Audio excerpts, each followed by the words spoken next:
తొలిసారి ఎమ్మెల్యేగా ఎన్నికైన పలువురు నేతలు అవగాహన రాహిత్యంతో ప్రవర్తిస్తున్నారని ఏపీ మంత్రి నారా లోకేష్ అసహనం వ్యక్తం చేశారు. వారి తీరులో అనుభవం లేమి కొట్టేస్తున్నట్లు కనిపిస్తుందని అన్నారు. కొత్త ఎమ్మెల్యేలు కొంతమందికి మంచి చెడు తెలియకుండా లేదని, సీనియర్ ఎమ్మెల్యేలు వారికి అవగాహన కల్పించాలని సూచించారు. ఈ మేరకు సోమవారం ఉదయం ఉండవల్లిలోని సీఎం క్యాంప్ కార్యాలయంలో మంత్రులతో జరిగిన భేటీలో నారా లోకేష్ ఈ వ్యాఖ్యలు చేశారు. ఎమ్మెల్యేగా గెలిచిన కొత్తలో ఎదుర్కొన్న ఇబ్బందులు, వాటిని ఎలా అధిగమించి ఈ స్థాయికి వచ్చారనే విషయాలపై అవగాహన కల్పించాలని సీనియర్ ఎమ్మెల్యేలకు లోకేష్ చెప్పారు.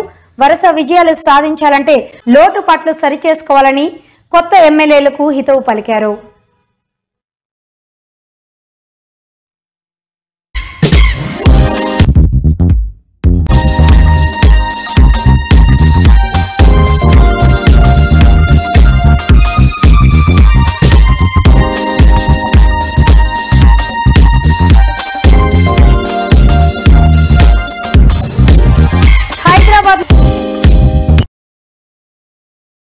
ఎన్టీఆర్ స్టేడియంలో నిర్వహిస్తున్న కోటి దీపోత్సవానికి ఉప ముఖ్యమంత్రి బట్టి విక్రమార్క సతీ సమేతంగా హాజరయ్యారు. ఈ సందర్భంగా ఆయన మాట్లాడుతూ, ఇది అద్భుతమైన కార్యక్రమం.